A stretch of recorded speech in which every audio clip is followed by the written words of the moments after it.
going to fall for Martinez. Antonov trying to get there. Martinez finishes to give away the match.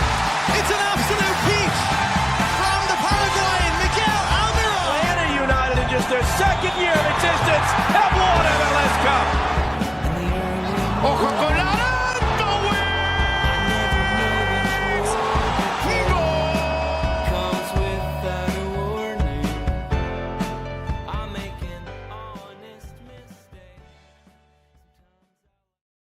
Fast Start Final, the intro song is Chances by Kurt Castle, and this episode's powered by Lucid FC. LucidFC.us for all of your streetwear needs. Look cooler than you actually are at Lucid FC. Speaking of looking cooler than you actually are, Atlanta United, 2-1 winners. Surely we're back now, right? We're back, right? Surely, after Back-to-back. largely being slightly, at least, maybe not outplayed. Outplayed is harsh.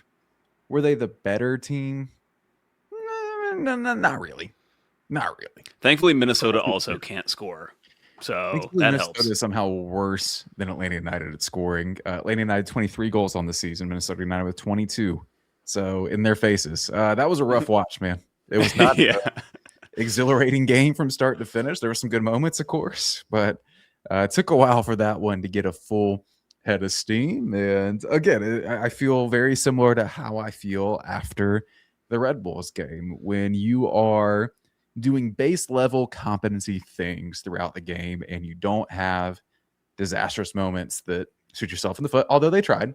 Atlanta did try to have those moments. When you don't have those things, you can win MLS games, and you should win MLS games. You know, that they've gotten into a couple of coin flip scenarios in the last couple of games, and they've come out on the right side of it for the first time in a while. So there you go. Two's a streak, boys. I know. I said this after the game. It's like statistically, this team and these two wins they've had is really no different than the Atlanta United team that we've been seeing. On the one hand, I do think it kind of feels different because of, frankly, Adrian Gill playing. And not to say that he's been like the best player for Atlanta United, but I think he's been very influential, his insertion into this team, because of his style of play and what he's doing at that position at the base of midfield. That's kind of allowing some things to tick over a little bit, allowing Tristan Muyumba to get further forward and show some more of his skills. He's been a direct recipient, it seems like, with 2 goals in each of the last 2 games in which Gill's played. So I do feel good about this team coming out of it. Now, of course, wins are always going to make you feel better about things, but I'm not so sure how real it actually is, and I'm touching grass to remind myself that it might just be false hope at this point. I think it almost definitely is, in the sense that these 2 wins are not indicators of a team that has turned the corner. Maybe they're rounding the corner, though. I can buy that. Again, there are base level competency things happening here, and then part of that, like you said, Joe, is Adrian Gill doing things in midfield that should just be expected of starting caliber MLS midfielders, but he's doing a nice job solving problems in places where Atlanta United would not have solved problems in midfield before. There's a number of moments, I've pulled the clips, where he receives the ball and he's surrounded by defenders and there's tight spaces to maneuver, and he's able to just kind of casually work his way out of it and play a ball into space. It doesn't look all that impressive, to be totally honest, but there's a beauty and simplicity of it sometimes that's been notably lacking from Atlanta. There's a calmness he has, like to the way that he plays and his willingness to want the ball. You know, never afraid to receive it, to show for it. And again, I think it goes back to his training, his Jedi training. Barcelona. Special training? Oh, okay. His Jedi training, where that he learned to pass and move and keep the ball on the ground. But no, in all seriousness, he just doesn't seem panicky, you know? Like, he seems like that kind of calm, collected player that you want at the base of midfield. Not the biggest kid, you know, and he is a kid still, so there are going to be some growing pains, I'm sure. But I just think that his strengths are really what this team has needed. And it's why it goes back to the discussion that we had about Christian Amaro and like him kind of being referred to as like, you know, Atlanta got its 6. But like, I'm not sure exactly that was what I think me and you have been talking about with regards to the 6. However people wanted to think about that in their head. I think for both of us, it is like a ball dominant player who can, like you said, like solve those problems and be calm with players tight to them and facilitate play for others on the field. It feels like Gill is doing that. There's going to be a really interesting decision from a construction perspective in midfield on how they kind of piece these things together when Mauricio Amaro was able to play. Mauricio Amaro. Sorry, I call him Christian Amaro. No worries. Amaro is, from our understanding, just a ball winner with an ability to play long balls and everything like that, an ability to drive the game forward with dynamic passing. It's a very different approach to being a number 6 than what you would get from Adrian Gill. And Atlanta has not really deviated a ton from operating out of a single pivot almost exclusively this year. There have been some moments where like Tristan or Cooper will drop back maybe.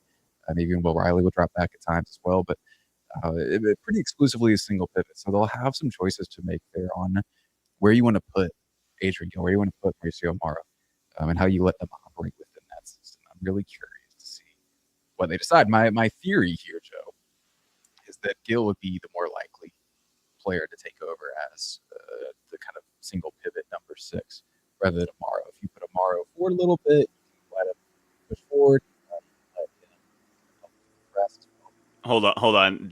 Check your mic connection. So I just heard like a pop, and then things went crazy. But I will fill the readers or the listeners in for what you were saying, which again goes to a conversation that we were having about Mauricio Amaro, of course, and that like. Yeah, is he a player that you play at the base of midfield, or is he a player that you kind of play on one of those flanking midfielder positions? I think that's what you were talking about. Is that where you were talking about? Yeah, can you hear me? Yes, now crystal clear now. Wow. Weird. Okay, but yeah, no, this is what I'm wondering, right? Which where do you put them, and where their skill sets fit more effectively? Again, my gut call is Amaro is kind of that 8 next to Cooper. Could be a really effective counter pressing unit, and could just kind of let Gill be the problem solver and let Amaro do some of the more dynamic things, which I think he has in his bag. Yeah, and it's crazy how young that midfield would be, Yeah. but and I think that it's the youth of it is why it would be kind of athletic and dynamic in that sense, and maybe better geared to counter press and do those kinds of things. Had some good moments, but what the other thing I like about this is because you're right, and it is kind of tantalizing and interesting to think what the midfield could look like when you introduce Mauricio Amaro into it. But then you also, you have Tristan Muyumba still, who's been playing well. And I'm not saying like I don't think either of us think that Muyumba is going to just like drop out of the lineup when Amaro is ready to play, because I think he's earned right now his playing time. But then you also have Steven Alzate, who's kind of coming back into form. We don't know exactly what the plans are going to be from him. I'm curious to kind of pick Tata's brain on that, to ask kind of how he sees him. But you're starting ultimately, regardless of who Tata would throw out there for a given game, I think you now have some midfield depth, so to speak. Like you don't have like some of the top end talent that you would like, especially at that base of midfield. Like you would love like a DP, like a Koke or a Nagby type of player to have there. But you have some different options for selections that Tata has at his disposal, which is it's nice. It's nice to have that champagne problem. I know Tristan has scored the last couple games. That didn't mean a ton to me, to be totally honest. One was a banger. The other one was very well done. He did a nice job. It wasn't like he was truly incredible or anything over those couple games. And I don't want to get too caught up on those moments that, kind of paper over some cracks in his game that have been around for, we know who Tristan is. He's been better. He absolutely has been. I just think Tata likes him. Like, I mean, he's the midfielder that has been picked. He and Cooper Sanchez basically have been picked all year long. Here's my thing. And we're going to have this conversation. Maybe we can have this conversation now. I don't know if I don't think you pick up his option. Oh, Muyumba's? Yeah. Yeah, no, I would not. And his contract expires in this year. So at that point, you kind of have to ask yourself, what's the point? Play the kids. And is it worth maybe taking some lumps with some younger guys in midfield as you build towards probably not even the sprint season, probably the year after that? I think, probably. I think that's how I would approach it. But I don't know. Maybe they feel differently about extending Tristan Muyumba, and we don't know what number he would be on if they did pick up his option. But his cap it would be significantly reduced in theory. Yeah. I hadn't really thought about it that much, to be perfectly honest. Yeah, it would just depend. It would depend on how much he wants, And Atlanta United faced this issue, if you remember. I think it was off the Gosh, well, it must have been after the 2018 season. So they had won MLS Cup, and then it was like they had decisions to make on useful players, but were they players you were really going to go forward with, like a Jeff Lorenowitz or a Michael Parkhurst? And I think, did they get both those guys back, or did Parkhurst? Yep. Yeah, they did. But from what I remember hearing, it was a little contentious with some of those guys, just kind of trying to get the number right for the rest of the roster. Jeff took a while, multiple times. Yeah. So, but yeah, no, tough decision. But again, you take the transfer fee out of it. In theory, that's been amortized over the length of his guaranteed contract years. Sorry, I didn't warn anybody. Put your roster rules helmet on. So in theory, you would take that out of the equation. It would just be his salary counting against the budget, which right now is like 600, something like that. Yeah, but it could drop down in an option year. We've seen that before as well. So I don't know. Of course, the question then, right, is if you bring back Tristan, are you also bringing back Jay Fortune, who would be on a notably increased deal from his homegrown deal? Mm-hmm. And those two players are kind of similar in that they're like technical players. You know, again, it got more. Maybe some of this is in theory with me and Bob, but like, you know, creative players who will contribute in both boxes, really, but especially kind of, you know, arriving into the final third. And with Jay, it's tough. I don't even know if we can like really call it as to like how it's going to play out or what's going to happen here, just because, you know, the injury situation always has, you know, presents a little bit of murkiness with regards to, you know, us on the outside and what's actually happening with his body and everything. But clearly it's concerning now that he's basically done both of his hamstrings since returning from the foot, which was, we were told, was like a pretty serious thing that obviously held him out longer than what was originally anticipated when he first did the foot injury. And I think he had to have a follow-up surgery or something on it or something, because they didn't initially rule him out for that season last year, but then he was on one of those little wheelie things with his foot propped up on it for the last game of the season. So tough there, but, you know, I don't know what other options Jay has other than to come back to Atlanta. I mean, and I don't want to like use his words against him, but he has said things to the effect of like, I don't want to play for another MLS team other than Atlanta. And with the injuries that he's had, like, I just think he's going to have a hard time finding work basically outside, and at least Atlanta knows what he can offer. I don't know. What do you think about his future? It kind of feels like baseball arbitration, right? Like you kind of have to go in and negotiate against your own guy. Yeah. A little bit with this. And I feel like that number that Jay was probably going to look for was probably trending a little bit more towards a contract like Moyambas, which is around that 607K range. But with the injury history, I'm willing to bet Atlanta is trying to very politely and diplomatically leverage that into a lower salary number for Jay, if I had to guess. So, you know, if you can get him at that lower number, I think there's zero hesitancy on my part to pull the trigger there, even with some of the injury concerns. You know, he's that kind of player. He has that kind of upside. So I'm curious to see where that ends up. It could be kind of a long, drawn out process, but things get weird too with just MLS free agency rules, because I don't think he technically qualifies for that. Things like that. Like, he really doesn't have a ton of other options. Yeah, and I also wonder about the contract length and structure basically for him, because I imagine someone with his injury history, you know, if you have injuries, you basically want more years, like more guaranteed years, so that, you know, if something does crop up, you have time, and vice versa for the other team. Like Atlanta United's probably thinking, you know, you've had so many injuries, like we don't want to be pot committed to you for, you know, X amount of seasons if these things are just going to continue to happen. We'd rather kind of maybe do this on a 1-year basis, and then we have an option. If you have a good year, we can pick up an option that is for, you know, X amount of money. So it could be a complicated one to ultimately get done, but I just feel like he's going to be back. Like it's hard for me to see anything else happening. I think actually the injuries may have even. I don't mean this is like a good thing for Atlanta United, but I think it kind of has forced his hand into like really you just kind of have to come back and try to get beyond these things. Yeah, I think I'm with you.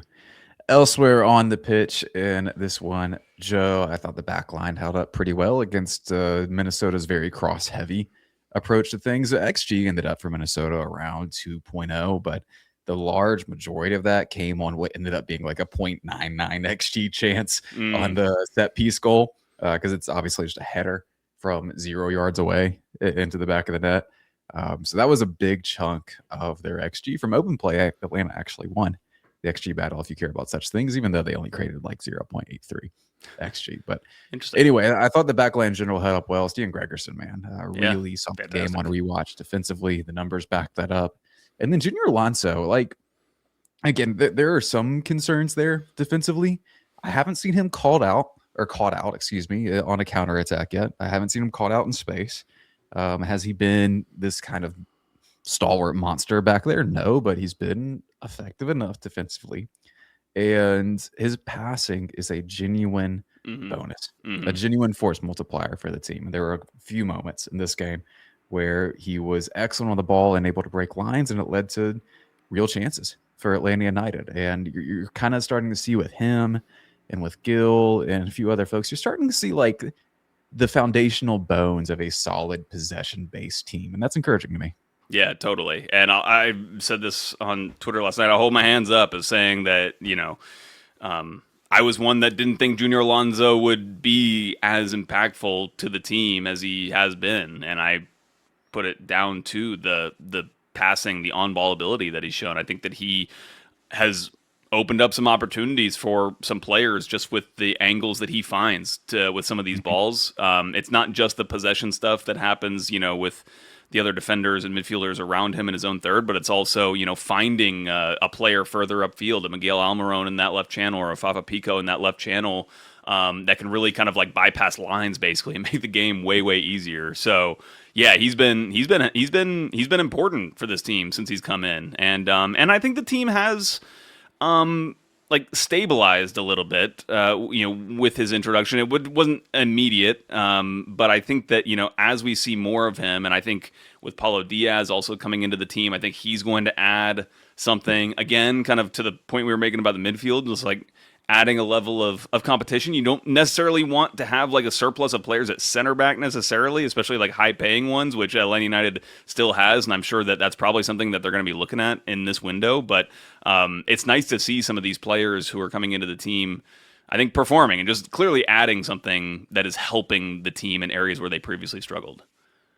So if Junior Alonso is this hyper effective on ball guy, and Anaya Mihai is supposed to be that, but isn't quite as effective, and isn't notably better defensively, I'm not sure where that leaves him. I agree at this point. I mean, Mihai was described to us as being the player that I basically just described, and we've just talked about with Junior Alonso, but that didn't manifest. And I think that when I think more about it, I just think the level he was playing at was not as high of a level as he's now found in MLS. I think he's finding life doing what he does a lot harder in this league, frankly. And I think probably the opposite is true for Junior Alonso. Or maybe not it was much harder before. Now this is an easier league to play in. But he was just more adept or more calibrated to the level of what MLS was and how his game was going to fit into it. Because I don't see Mihai as that player. And I think Mihai is probably the defender I would want to get rid of the most. I think he's the one I would want to play the least. I would rather have Thomas Jakob playing at center back over a Mihai at this point.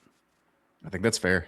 We're going to have a conversation in a second about the buyouts themselves because time is rapidly running out on those. About 12 days before Atlanta has to make a final decision. I hadn't even thought about that. Is Mihai on that list? Maybe he is. I kind of doubt it, but maybe. He's taking up a huge chunk of money, but it would only be a year. I'd be curious to know their thoughts on that. We'll never get it, but we'll find out something soon.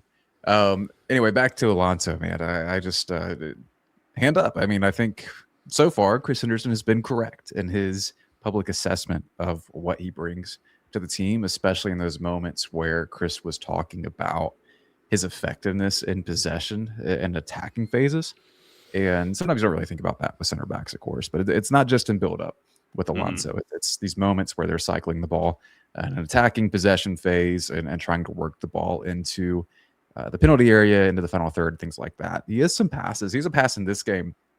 It's very reminiscent of a very fun game that people used to play with Guardiola era Barcelona midfielders.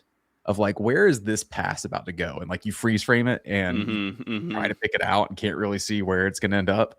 he has one of those moments in this game where he delivers a pass to Moranchuk that, I mean, I have no idea how he saw it, to be totally honest. It was pretty incredible and pretty excellent execution. It actually leads to the chance where Miguel heads it off the post. I think Fafa was like, a step offside. Yeah. But that's all Alonso kickstarting that with that kind of line breaking pass. Interesting. And that is a skill set that I just haven't really seen from Atlanta center backs in a while. Interesting. Because I was going to add that Moranchuk, I know it was offside, so it didn't ultimately come off. But I think that's one of his best moves, basically. Like one of his best party tricks, is that little chipped ball when he's near the yeah. Other way, I mean, besides that one moment, he was terrible. Yeah. So glad he had that moment, because otherwise this was one of his roughest games in a long time. There's a few moments in particular that stood on a rewatch where he just kind of immediately stops everything from progressing where it needs to progress. And that was a tough time for him in this one. I feel like he's struggled more or less in the last 4 games or so. Maybe even like basically since they've come back from the World Cup. He just feels like he's been off a step. I've always kind of said like he kind of wilts in the middle of summer. I've kind of joked it's about like the heat and humidity on the eastern seaboard. Right. No excuse for this one, because I checked the weather when it was happening. I was like, what's the temperature up in Minnesota? It was like 75. It was like perfect weather. But he had one comical moment where he kind of like beats a guy. I'm not even sure if it was intentional, but he like beats him, and then he kind of like he's kind of losing control, so he turns and beats the guy again, but then is panicking at that point, and then just passes it right to an opposing player. It's like, oh, it could have looked really cool at one point. I think he did play Miguel in though for the big chance that Miguel had that he missed. But yeah, I mean, he wasn't like a super influential player in the game that he really needs to be for this team if they want to be as successful as they want to be. Yeah, again, how many phases are you actually making the team better in? And in theory, he's supposed to be making them better in those possession phases. And if he's not doing that, he's doing nothing. So it's really, really rough to watch at times when he's not there.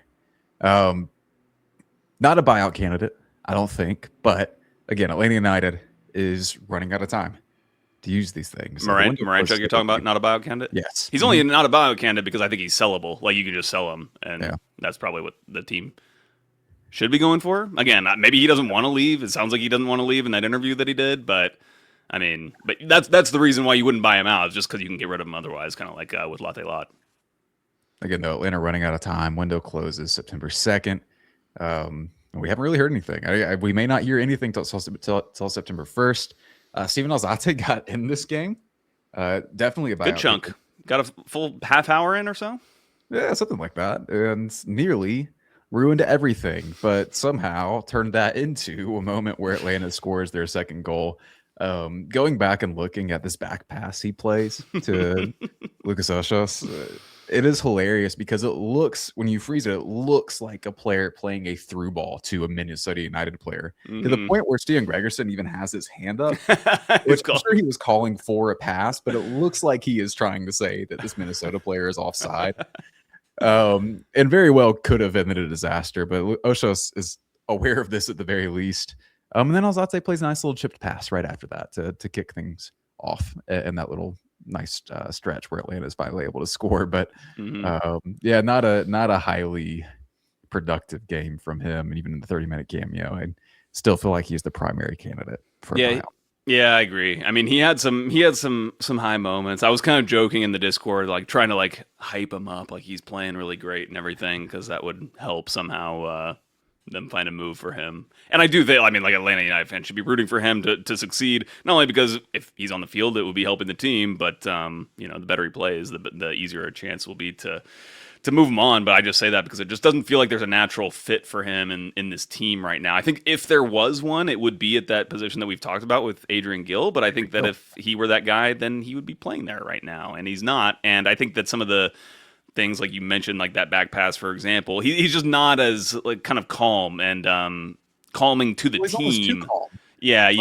Competitive at times before the game, like that back pass is just so casual. He's probably the most disastrous thing he could do in that moment. Yeah, his personal demeanor is calm, but the way that he plays is not calming for the rest of the players around him, unfortunately. And unlike Gill. If you're getting the same thing from Gill for literally $100 or $1.5 million cheaper. Yeah. Budget charge, then Yeah, pretty obvious. And the length of that contract, that's the thing. It's like, how long are you going to let this thing go on? So yeah, it feels like you just need to bite the bullet and get rid of it. But like again, I'll go back to the personal dynamic where it's like it's for Chris Henderson, like you were the one who brought him in a year ago, and it's hard to go to your boss then and say we need to get rid of it, even though it is the right move. And I'm not arguing with anybody else that it is the wrong move to do that. But yeah.